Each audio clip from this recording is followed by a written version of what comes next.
Franklin County Commissioners meeting, May 19th, 2020.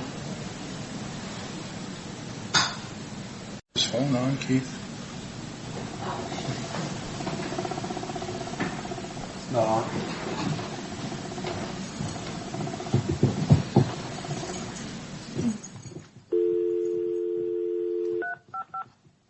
Welcome. Now, please enter a meeting number followed by... If you are the meeting host, please enter your PIN.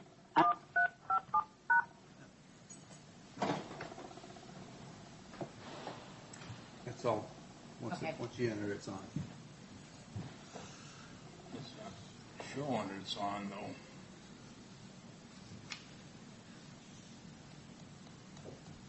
Lights aren't green? I don't know if you're talking about the AV capture, but I'm not getting it at my end. Okay, I just started the AV capture. I have it on record. Can you tell me if you are seeing it yet? Or I'm not. It's spinning and loading, but let me see if I'll just get into it again from the beginning and see if it works. Okay, thank you. Morning, Jen. Good morning.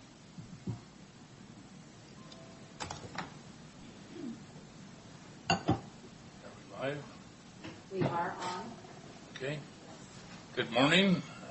A little bit of technical difficulty to getting started this morning, but we have all three commissioners on board for our regular board meeting for Tuesday, May 19th. We have administrator and clerk, and we do have an audience this morning. So if you would join me in the pledge, please. Pledge allegiance to the flag of the United States of America and to the republic for which it stands, one nation, under God, indivisible, with liberty and justice for all. Thank you.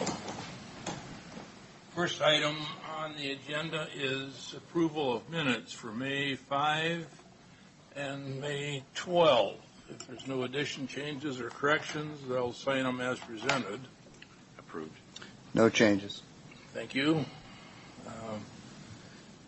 As normal, or public comment, the phones are open. So if you call in, we'll take them as they come in. Nothing yet? Online yet. Okay. That will bring us right on to approval of payroll and warrants. Mr. Chairman, before we move on to that, if I may, just an observation about our public comment. I concur with your past practice of limiting those comments to 3 minutes and it not being a debate and a Q&A. It's public comment. And I also agree with the practice of not asking people to give their address and private information that could subject them to a number of privacy issues. But I would like to suggest that the board adopt a policy that when people comment that we ask them simply whether or not they are a resident of Franklin County. I think it's important for us when we're getting feedback to know whether or not it's from our constituents or from someone who may be in another part of the state or even in a different state. So I'd like to suggest we ask that question. I think it's prudent. Well, Mr. Chairman, I'd like to add to that. Being a resident is very important, but there are a lot of folks that come into Franklin County that have businesses that are in Franklin County, so I wouldn't want to exclude those people that have businesses and pay taxes from being able to comment also. I'd be happy to entertain that as well. Yeah. Do you reside in the county or have ownership interests here? I think that's a fine question. Okay. So be it.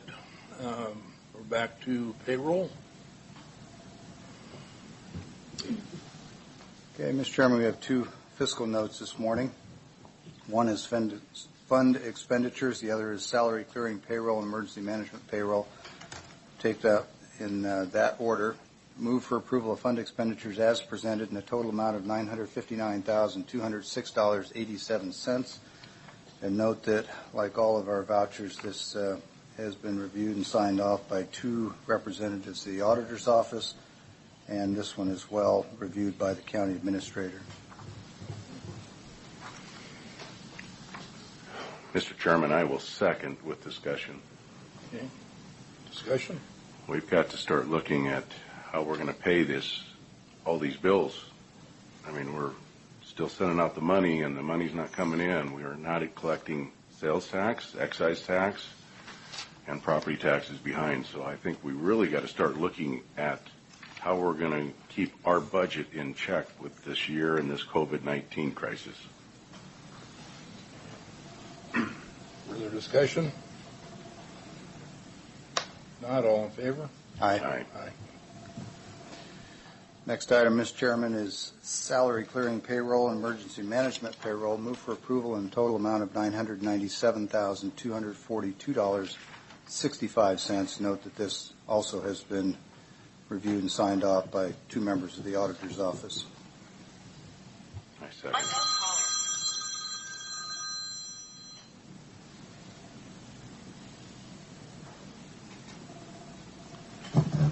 Sorry. All in favor? Aye. Aye.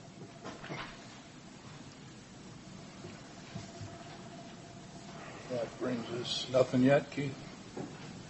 No. Okay. That brings us down to consent agenda with only 2 items. Excuse me. With only 2 items this morning, workforce development and travel policy amendment. Okay, Mr. Chairman, move for approval of the consent agenda, 2 items as presented. Mr. Chairman, I'd like to pull item 2 for separate vote and discussion. Okay. Agreed? Yeah, that's fine with me. Okay. Item 2 is full, so we're voting on Resolution 2020-127, Workforce Development Appointment. All in favor? Aye. So, item 2. Item 2, travel policy. Now, as I look through this travel policy and I look through what we've done in the past, I find some issues with this. First off, in the travel policy that we were presented with today, the Board of Commissioners hereby rescinds Resolution 2012-184. Now, when I came into office, and I've been here for roughly 17 months, in the second month on February 5th, we passed a resolution 2019-050, and we signed it. So that's the newest updated resolution, which should be rescinded for this new resolution. But we're going clear back to 2012. I don't understand. To rescind 2012-184 that was already rescinded when we did the 2019 travel policy. Does the 2019 travel policy rescind? It says right here that be it further resolved, the Board of Commissioners of Franklin County Resolution 2012-060 is hereby rescinded. 060? 060. And I got to ask the question, you know, I mean, I'm one month in office, and we should have been rescinding 2012-184. So, I mean, we've got this thing so mumbled up that we're not rescinding the latest past resolution, but we're going clear back to 2012 every time. Why? 2012-184 was never effectively rescinded. And so because it was not rescinded, nor was it included in the current adoption of the travel policy, it had legal effect. But because it was not included, led to some confusion. Hence the reason for the amendment today, to effectively rescind it, but include those provisions in the current travel policy, so that when a staff member is preparing a travel claim or the auditor's office is reviewing that travel claim, they will have a consistent single location to know what the rules for travel reimbursements are. That was the intent of today's amendment. But shouldn't we be rescinding 2019? No, 2019 was the adoption of the newest travel policy. But it did not refer to 2012-184, which it should have done, but did not. That's the purpose of the cleaning this language up today. Well, It's to do exactly what I think you're hoping we do, is to make sure it's consistent in a single policy. Okay, well, C.S. Lewis said, integrity is doing the right thing when nobody's watching. And travel is one of those areas in public service where integrity or self-entitlement are revealed. And the public has a great interest in transparent use of their monies. Now, this is one of the things that second month into my new term, this came up, so I asked for a review, and I got that review. And I presented this to the SAO.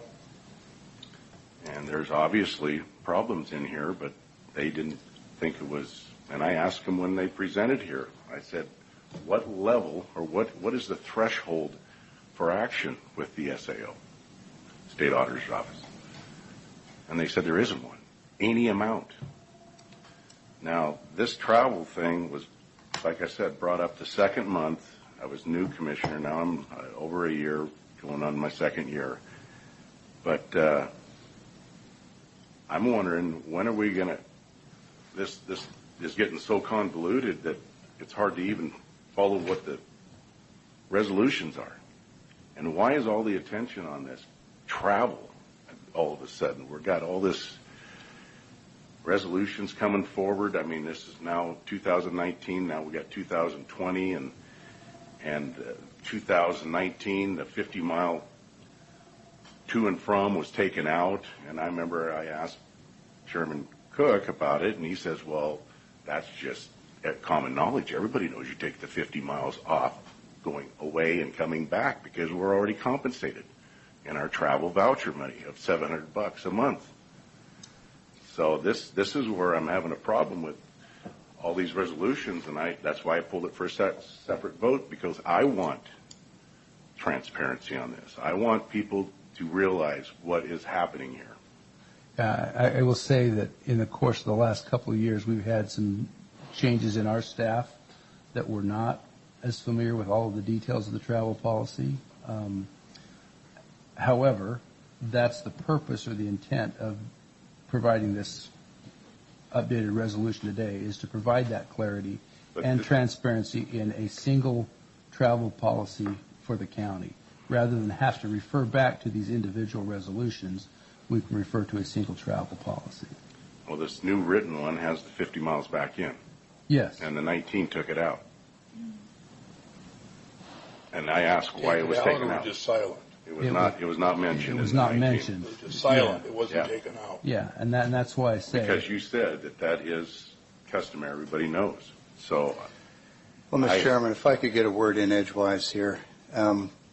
Every voucher that is submitted is reviewed at least by the commissioner's staff, who generally prepare these vouchers, and then it goes to the county auditor's office, where they scrutinize these in significant detail, to the point of, if you have an agenda for a meeting that includes a lunch, they're careful to make sure that you aren't getting per diem for that lunch hour, which is entirely appropriate. And the application of that level of detail is appropriate.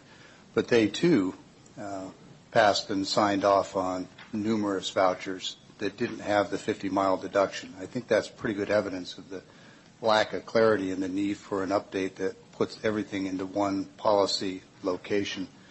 And those vouchers, after going through the auditor's review, and as you note in today's, for example, those are typically signed off by two different members of the auditor's office, whose job it is to scrub these and look for any kind of defect or deficiency.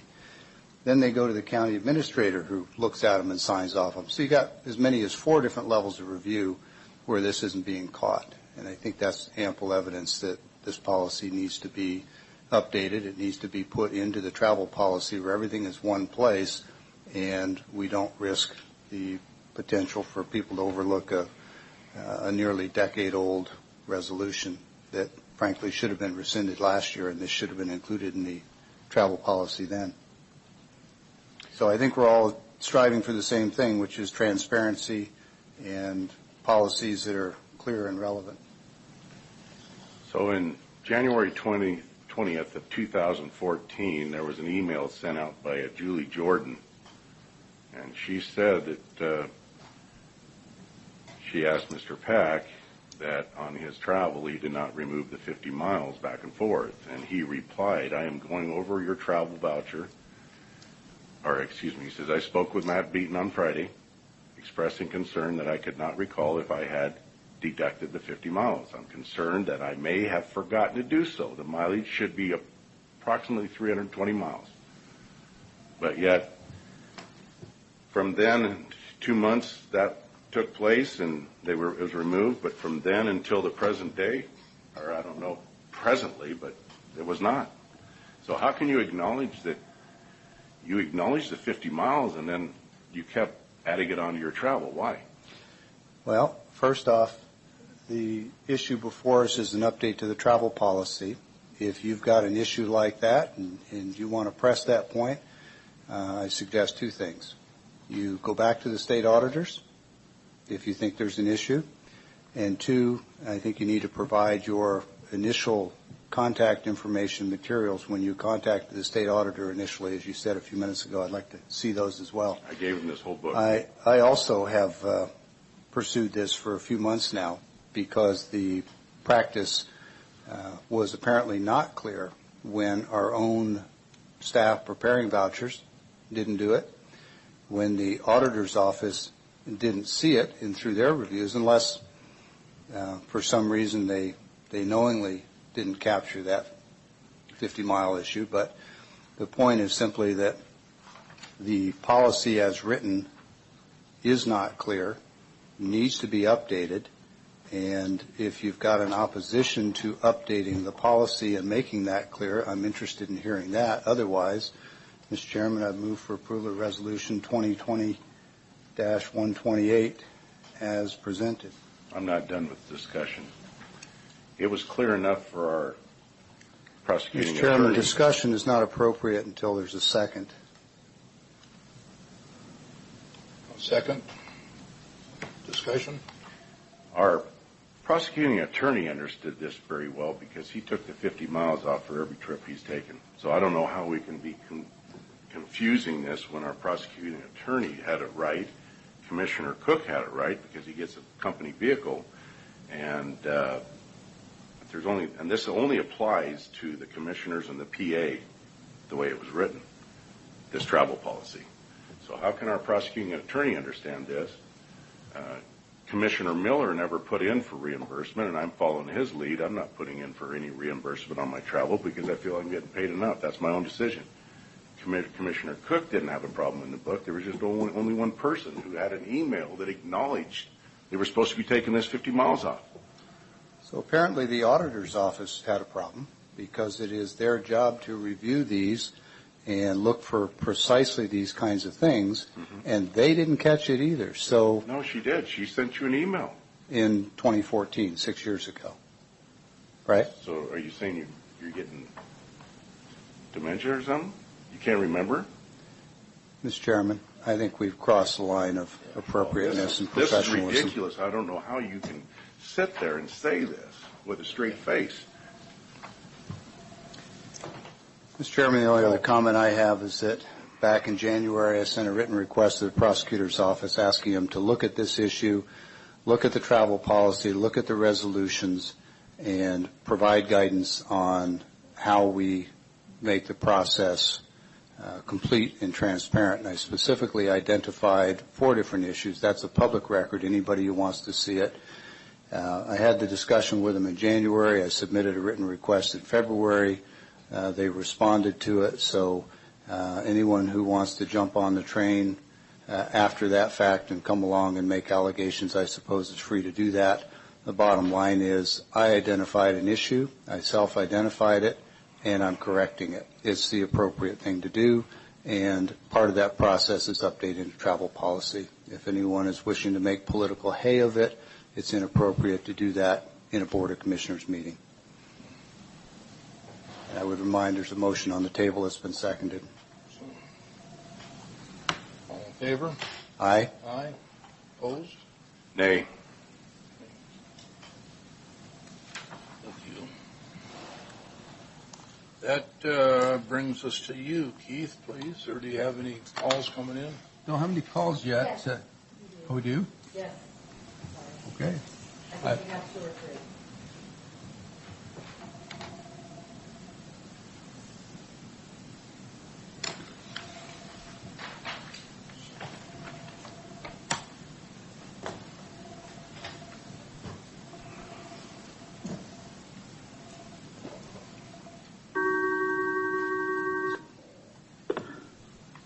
Good morning. This is Keith Johnson, the County Administrator. You are in the Board of Commissioners meeting. Would you please identify yourself? Yes, I'm Lisa Merrill. I live north of Pasco.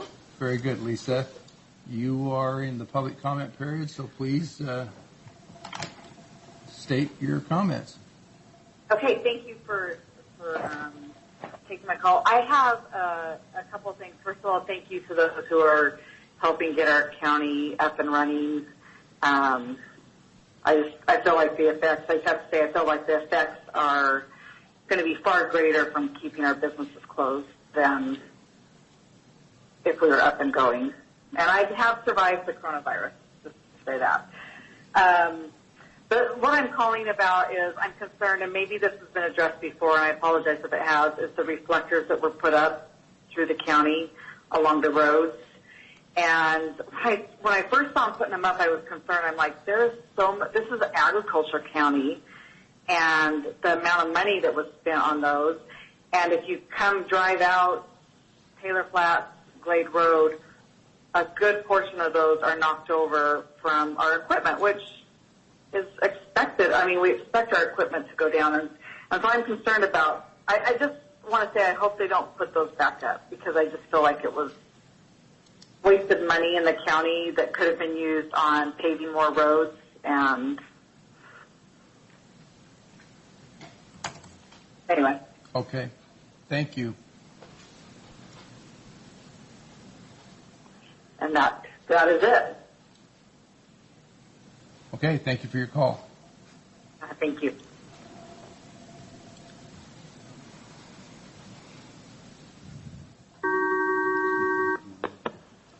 Good morning. This is Keith Johnson, the County Administrator. You are in the County Commissioners meeting. Good morning. Sorry I can't join you visually. Sorry for the technical problems being experienced this morning. I was wondering what the update was working with other counties and your letters. Have you had any response from the governor?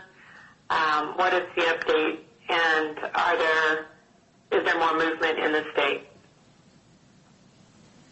No response that I'm aware of. I don't know that we're going to expect a response. And to the second point, is there more movement in the state? County by county, it seems like there's some letters going to the governor to open their county up. I think that's a good thing. I'm hoping that residents will rally and support your letter and support these efforts that are ongoing.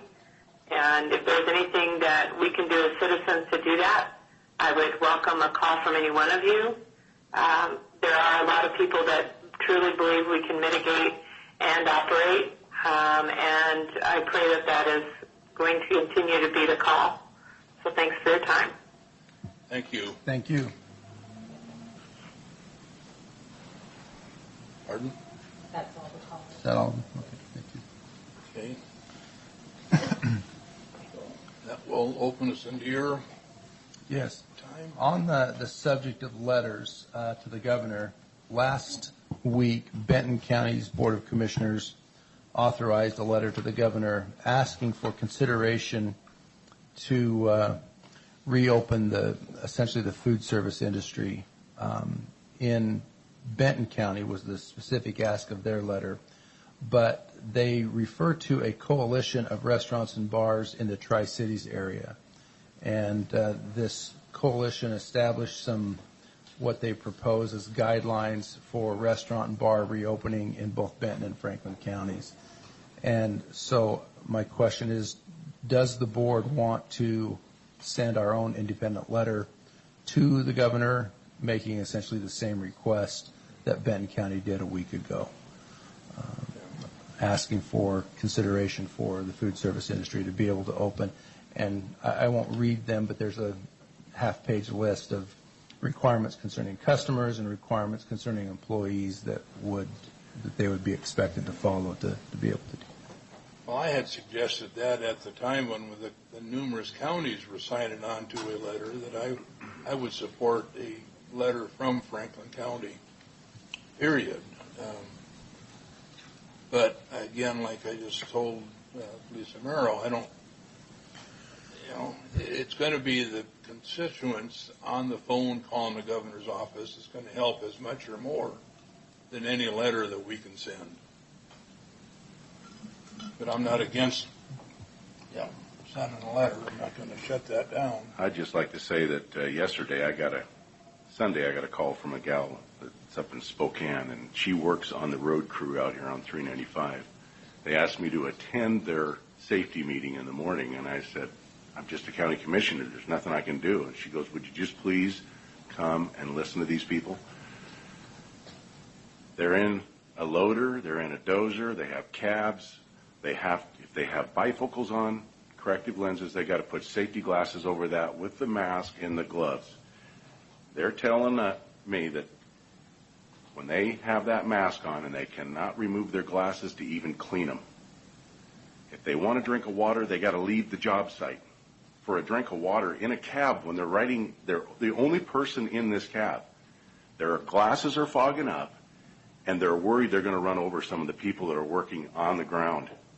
And we're trying to rationally deal with this type of a governor.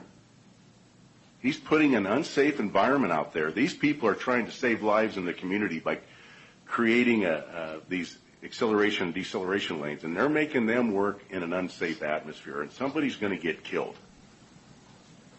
And we're going to deal with a governor that's putting these kind of stipulations on this type of job site? I think we had the right from the get-go. When we opened Franklin County up for businesses, what we should have stayed the course and rode that out, because we had people that were applauding our action. Finally, we had a county standing up to this guy, and then we rescinded it. If it were I'd like to make another motion that we open Franklin County up for business and challenge this governor.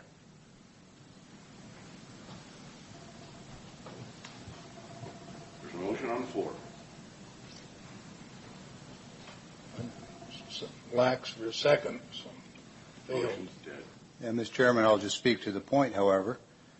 This Board of Commissioners does not have legal authority to do that. When we do that, we mislead the citizens we took an oath to support.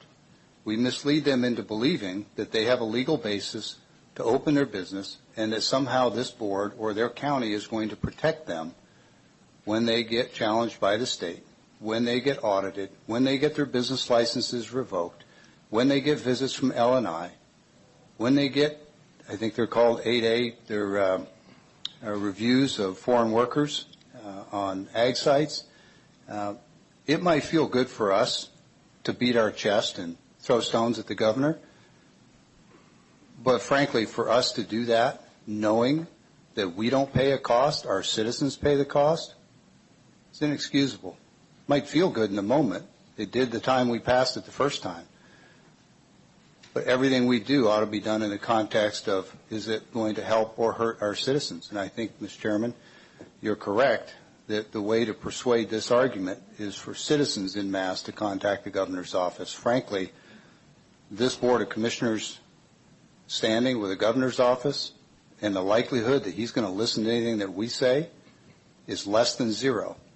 So if we're pounding on his door, it's probably more for our egos than it is for our citizens, and that's where I got a problem. It's a bad trade for us to chuck rocks at the governor when it's our citizens that will end up paying the price. There's another way to do this. I'm listening to our citizens. They want somebody to stand up and fight for them. Keith? Thank you. The other item, it is a time for potential renewal of our membership dues to the Energy Communities Alliance. and we do not have a current representative serving or representing Franklin County on that. So I just need some direction from the board of whether you want to continue our participation in that organization, and if so, who you'd like to have represent the Board of Commissioners on that Energy Communities Alliance. I don't feel it's prudent to re-sign up with them, but that's just me.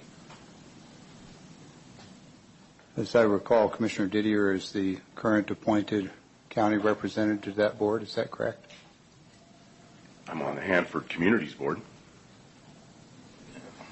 What's the fee, Keith?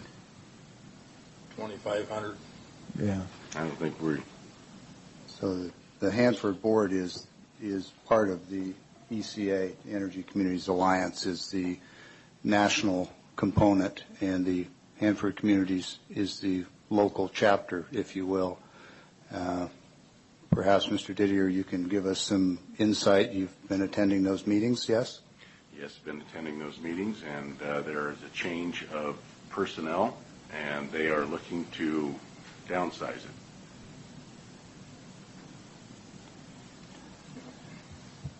Your recommendation is, as the person representing the county on that board, is that we re-up with ECA or not? I would say that under this COVID crisis and our budget, I would say we suspend it for a year until next year, and we look at it then and put the money, leave the money in the account. So, Mr. Chairman, I, having served on that same board prior to Commissioner Didier, would agree with that assessment. Okay, I think I have what I need there. Thank you.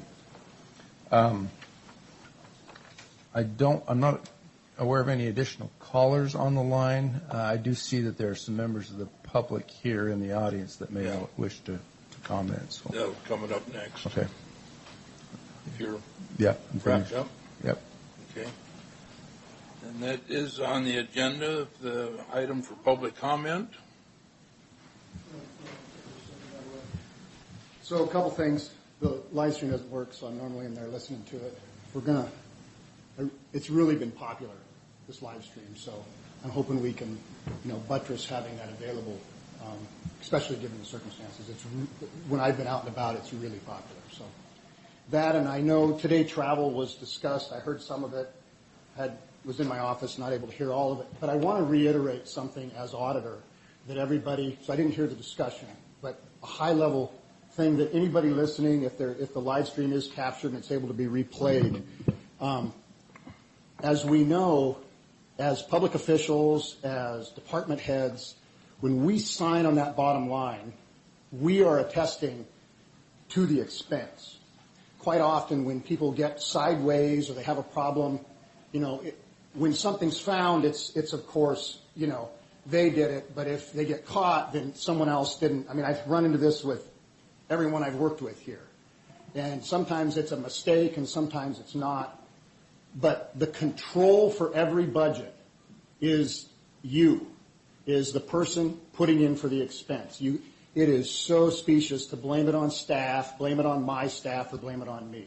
If a mistake is made, it belongs to the signature on the bottom. Okay, that's like, blaming the cop because your tires are too big and your speedometer doesn't work right. You're driving the car, you're speeding.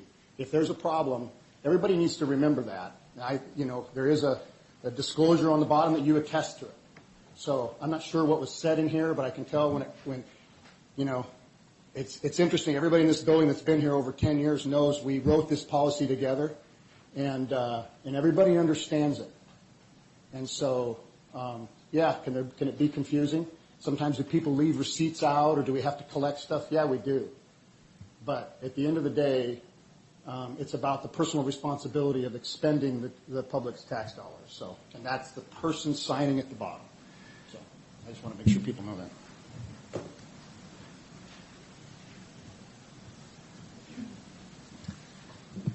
Just to kind of expand on what Auditor Beaton just said, I know that I was speaking to someone. I do weddings I'm a contractor for Cameo Heights Mansion.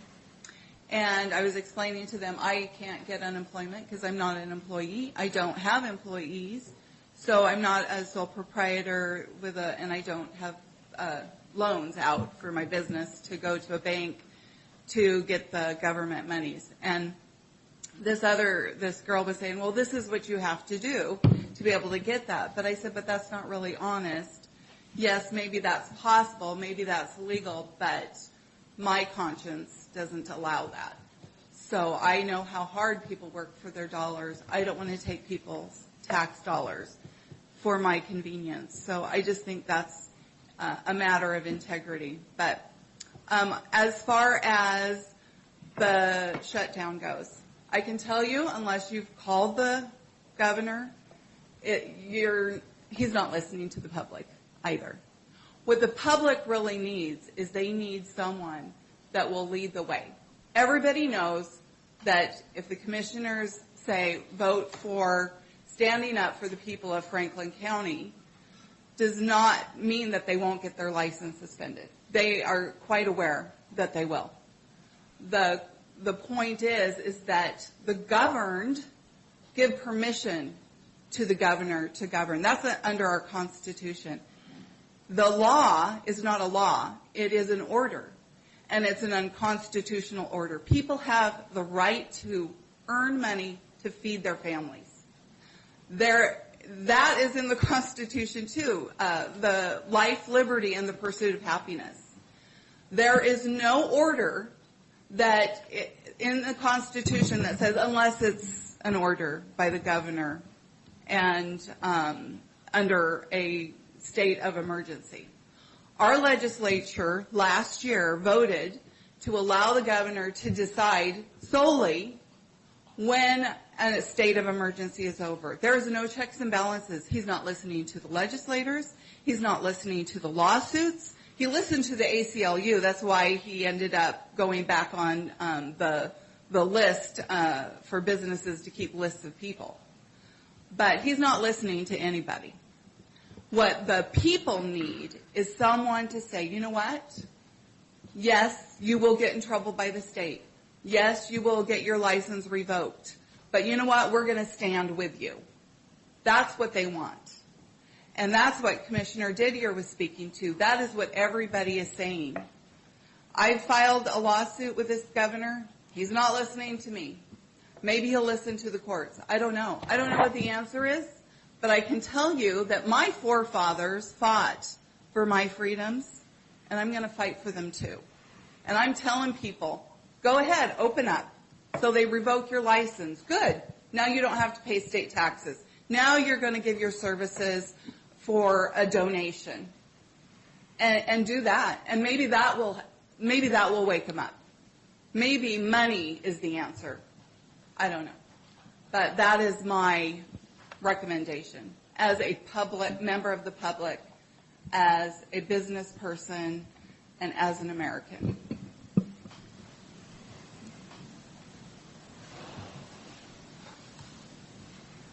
Good morning, Commissioners. Stephen Bauman. I have grave concern for our county and our small businesses. I run a couple of businesses in this county as well as I'm a small business owner myself, and it really concerns me. We can do this for a while, but it can't be sustained. So, Mr. Peck, you said that there's possibly some other ways that we can provide some pressure on the governor or others in authority. I would welcome that and would definitely encourage that. We've already heard of some in our county that are shutting down, and that it's sad to see. We are a thriving county. We're a thriving state, a thriving country, and we can sustain shutdown for a period of time, but not for a long period of time. And so, if there's more pressure that we can apply, I would definitely encourage that. One other note: I've come before you before. I'm working on a subdivision in the Donut Hole. I've come before you multiple times, the Milan Estates subdivision, and just to sort of give you an update on that.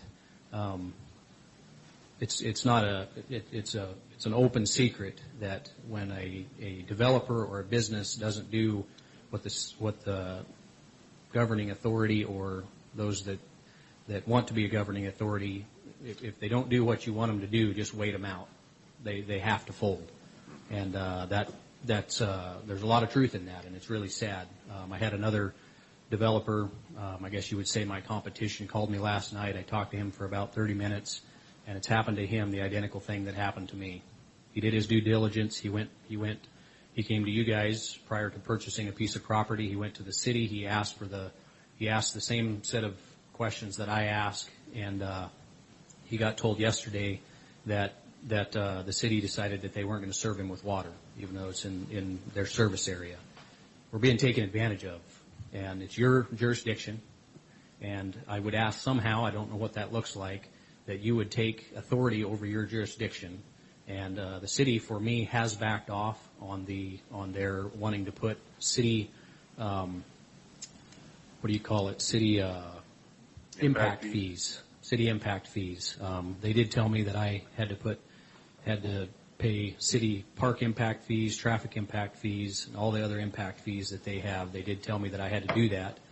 And over months and months and months, I asked them to provide their authority. What gives them the authority in the county's jurisdiction to force me to pay city impact fees? I asked that over and over. Finally, they got back, sent to me that they backed off of that. They said that they didn't feel comfortable with enforcing that, what was their first opinion. And so they did back off on that. They still are intending to enforce school impact fees because of my need for city water in that donut hole piece. And I thought you should know. One of my competition called me yesterday, and he said, "What do I do?" He said, "I just spent all this money on this piece of property. Now they say I can't even have water." And as best I am able to tell, I told him, give him some recommendations on looking into it, but I said, I believe by law that they are required to provide water in their service area. I believe that's the case. I'm trying to find that now. But somehow, could you guys take authority over your jurisdiction and not allow the city of Pasco to force developers to do this? And if they wait long enough, it forces a developer to fold, right? And that's not right. That's not right. It's unfortunately true. What one of our presidents said: the government isn't the answer to the problem. The government's the problem. And that's not right. It's not right that I've had to come to you over and over and over with this same problem that I can't get ahead. They say the squeaky wheel gets the grease. I don't really believe that to be true anymore, because I've been squeaky and I ain't getting no grease. And I don't really know how to say it other than that, but this isn't right, guys. And I'm not sure what to do. I mean, I really don't know where to go. I'm not a lawyer, and I suppose I could go hire one to do it, but it's not what I do. It's not my way of doing business. I want to go do my job and do an excellent job and provide tax revenue for our county that now is obviously going to be in trouble with tax revenues. But I get turned away at every turn, and I'm just asking you guys somehow to provide me some kind of relief. And if we're able, let's get our county open back up. Be happy to answer a question if anybody wonders anything about it. I want to know: are they still requiring you to put in sewer when it can't even be hooked up? So at this point, that is not on mine. My competition told me yesterday that's what they stated as the reason they would not provide water, was because he couldn't sewer this parcel. And his plan was, like my plan, half acre or larger lots, so that it meets the health department's direction, so that there can be a septic system installed on that parcel. He went and sat down with them. I know it because in the beginning we looked at this same parcel. I sat down with the city. I sat down with some of your staff and talked to them about this exact parcel. And at one point we were possibly going to do it along with him. And he went ahead with it and did his due diligence, purchased this ground. And now after the fact they're saying, oh, by the way, you can't have water. And it's not right. It's not right that this is happening to our businesses. It's happening to me, but I'm not the only one. It's happening to multiple of our businesses. So thank you. I would appreciate anything that you can do. Thank you. Further comments?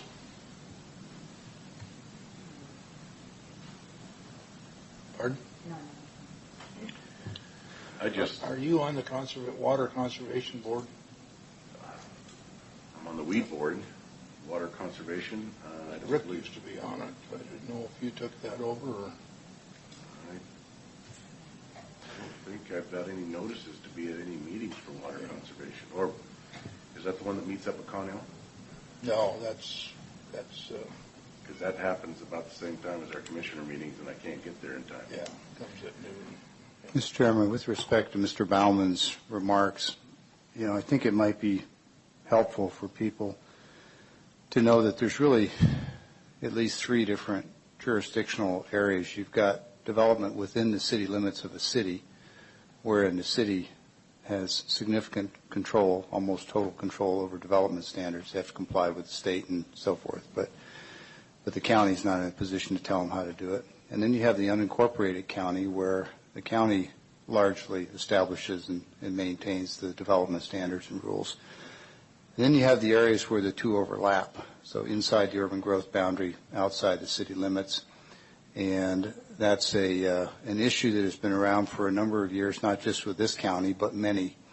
And it's the consistency of development standards between a city and a county that becomes the rub. Cities tend to develop at a much greater detail and much higher cost than we do in the unincorporated counties, and we don't want to put those burdens on our citizens and our developers who are still in the unincorporated county, but they're inside the urban growth boundary that the city is moving into. And we see this a number of times, and I think it's an opportune time to remind that we still need to have a very serious discussion with the city of Pasco about development standards between the city and the county, so that developers like Mr. Bauman have very clear guidance as to what the city is obligated to do, what they're willing to do. He referenced the service area. In most cases, as I understand, if an entity, a municipal corporation like City of Pasco has a service area, they are obligated to provide or make available those municipal services. But I think, and I want to be clear here, I'm not certain about this, but I believe they have the authority to condition the providing of those services on other things. For example, if you want water, my understanding is the courts have said that they may condition that on you signing a proxy, such that if it comes time to annex that area into the city, you have proxied or given your vote to the city for annexation as part of the exchange of getting water for your development. So it's fairly complex. There's those 3 distinct areas, and we would be doing our citizens a much better service if we could finally get that ironed out with the city, between the city and the county, as to what those development standards are going to be, and put it in plain English so that developers, before they buy land and make commitments, are able to tell exactly what the city is going to levy upon them. Steve? You're correct. There is, we do have to proxy give up our right to protest annexation, and the second piece to that is we give up our right to protest an LID. And I have no problem with either one of those things and have said it. What the City of Pasco says is they have a right to condition our need for water on anything they want. And so just a handful of the things that they are conditioning my need for water. They're saying I have to put in curb, gutter, sidewalk, street lights, fences, landscaping, all kinds of stuff based on my need for water. And that's not reasonable. Reasonable people do reasonable things. It's not reasonable to say, oh, you need water, now you got to put in a street light. The simple way of explaining the way it works in the city, when I put in street lights in the city limits, there's a process that the city has in place that they pay so much a month to Franklin County PUD for the cost of that light. There's not a meter that sits there and runs that meters that light. They pay a set fee per light every month. The county, my understanding, does not have that ability. So the city requiring me to put in a street light conditions the county on maintaining said street light, curb, gutter, sidewalk, all those things that the county doesn't. As far as I understand, I am not able to take on a responsibility for the county. If the city requires me to put in a sidewalk, but it's not in the city's not going to maintain it. I'm not able to do that and then turn it over to the county, and the county maintaining something that the city required that I put in. That's one portion of that. Second portion of that is they want a cookie cutter look everywhere. They're right now trying to change some codes and some processes at the city that requires a grid system.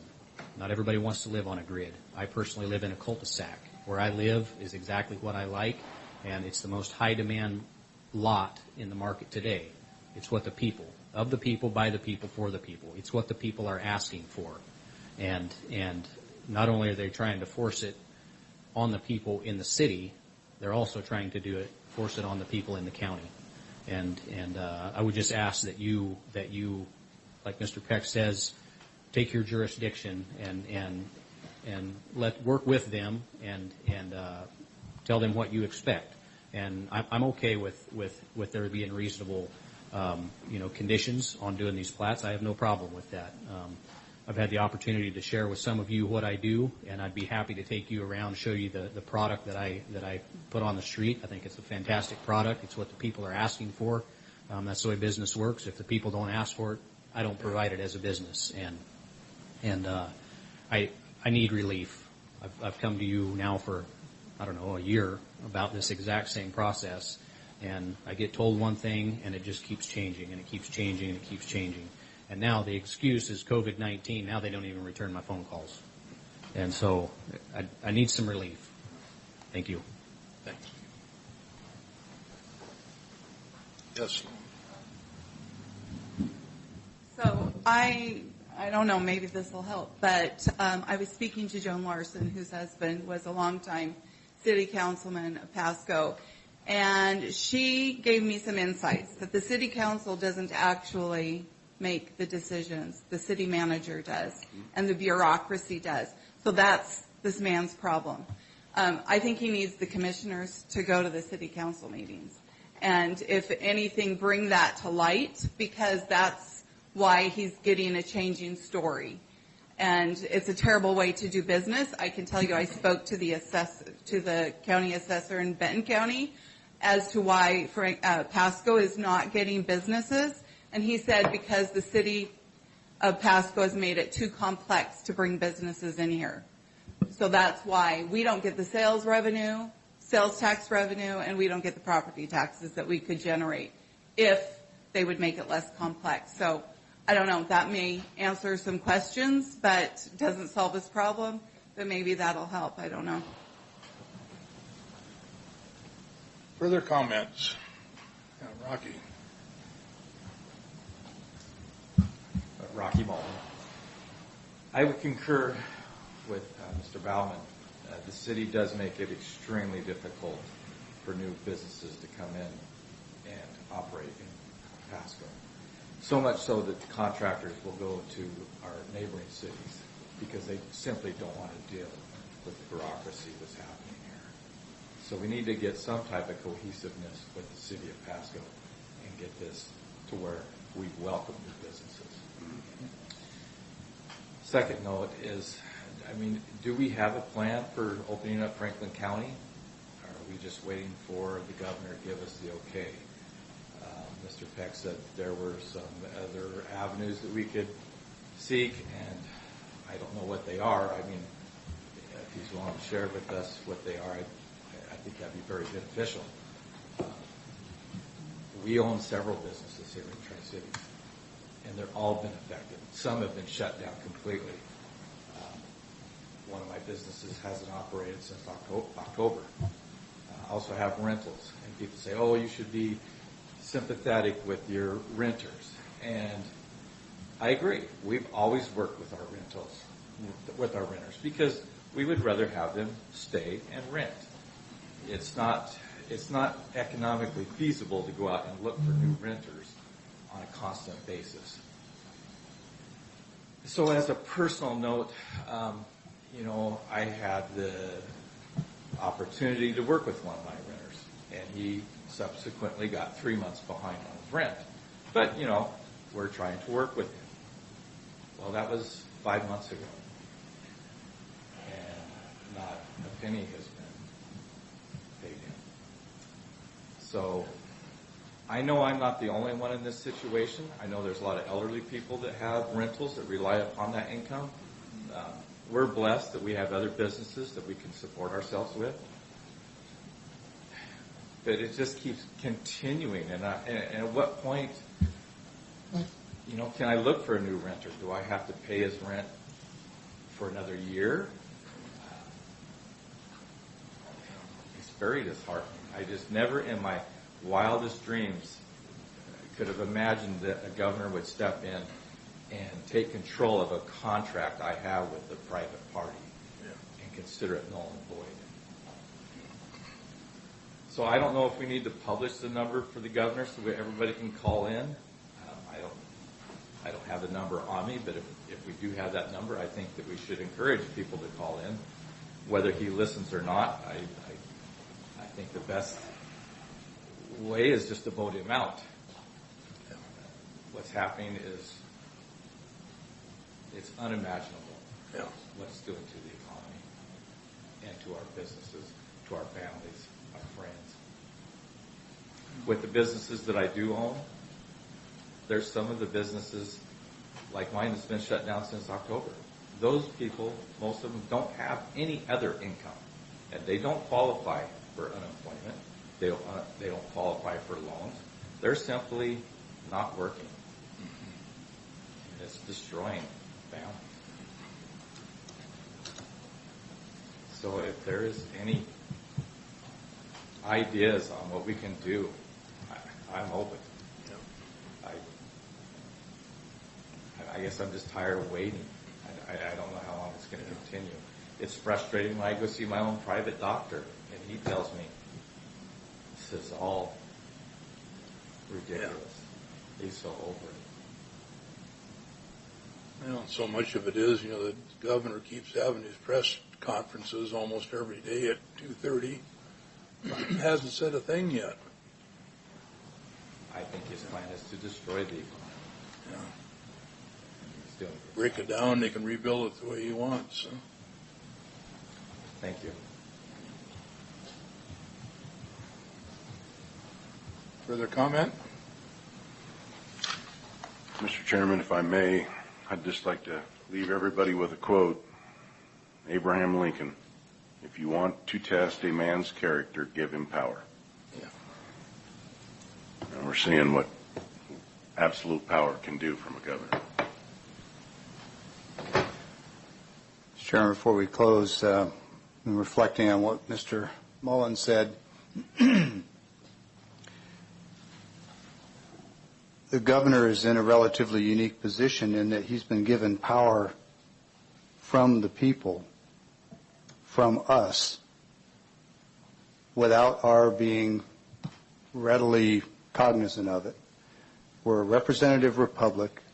We elected representatives who went to Olympia, and 95+% of them voted to give the governor this authority. That's a problem, because they gave him the legal authority to do this. Unless and until it gets in front of a court and is judged to be unconstitutional, the fact that we may want to walk around and say, this is unconstitutional, is like walking around and saying it's unconstitutional to have a 75-mile-an-hour speed limit or a 70-mile-an-hour speed limit because I have a right of free movement. It's still the law until it gets dealt with in the court. Now, there are extreme cases, and I don't know that we need to go back to my forefathers in 1626 in Connecticut. There are extreme cases where it does make sense to rebel at a serious level.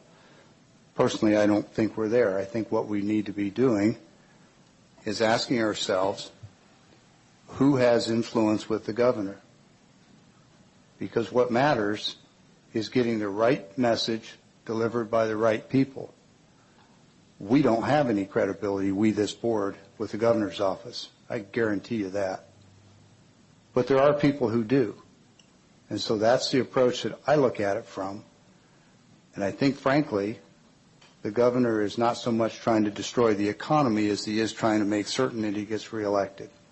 And I think the way that he does that is by making sure that this gets constrained and doesn't get reopened early enough that there's a big recurrence of viral outbreaks. I think that's all just my opinion, obviously, but you asked. I think he's afraid of a big reemergence of a pandemic on his watch, and I think he is padding all of these measures a good deal. Couldn't give a number to it, but significantly for his own political protectionism and potential to get reelected. I think it's unconscionable, but I think that's what he's doing. So the question is, who has sway with him? My opinion, it's unions, it's West Side voters, and if I were inclined and had the time and energy to go do it, I'd be looking at organizing West Side counties where he's gotten strong base support in his elections and organizing campaigns there, whether it's through petition or some other measure. Because frankly, I don't think the governor gives two hoots about what the commissioners in Adams County or Whitman County or Franklin County or some of the other counties in this area say at this point. It's not going to change. It might make us feel better, but it isn't going to change his behavior. And frankly, I don't care about upsetting the man. I care about changing his behavior. And I think we do that by getting and enlisting and supporting two things. People who out in the private sector have stepped forward to file lawsuits, which I commend them for doing that, because it's not appropriate for this county to sue them, I don't believe. And secondarily, organizing those counties where the governor has a serious reelection concern or interest in organizing there. So, sorry for the speech, but you suggested you were interested in knowing what some of my thoughts were. There's just a couple of them. Anybody else? I was just wondering why it wouldn't be appropriate for commissioners to sue since you do have standing. You're not collecting the property taxes. You're $3 million short, last I heard. So I don't know. I think you have standing. I think you have a right to sue. Personally, it would be cheaper for you to sue than to not collect your $3 million in property taxes. Just a point. So.